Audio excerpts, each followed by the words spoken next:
do as many sunnah acts as possible, especially in Medina. And it's really important in general to do sunnah acts wherever you go. I've also got two playlists on my YouTube channel. One is called Sunnah Series, obviously the seerah of the Prophet Muhammad sallallahu alaihi wasallam.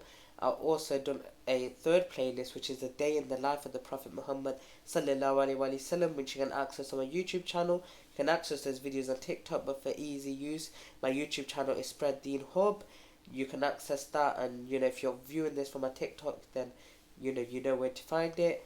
And if you watch it from YouTube, great, you're in the right place. You can find the playlists which speaks about the Sunnah acts, quick videos which talks about Sunnah acts which you can just implement very easily, and get rewarded for it as well.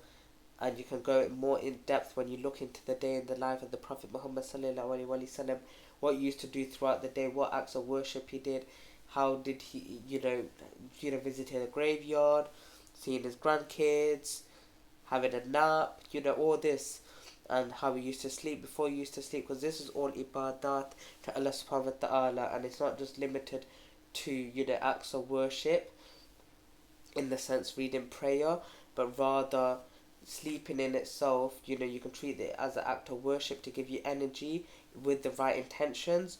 But what the purpose of this tip is to tell you to do as many sunnah acts as possible, and to access those playlists with short videos and more in-depth videos to really understand how the Prophet sallallahu alaihi wasallam used to live his day, and we should use that as an example to adapt our lifestyle to spend our day like the Prophet sallallahu alaihi wasallam used to do it. I leave you here fi amanillah wa sallallahu wa baraka ala nabina Muhammad astaghfirullah.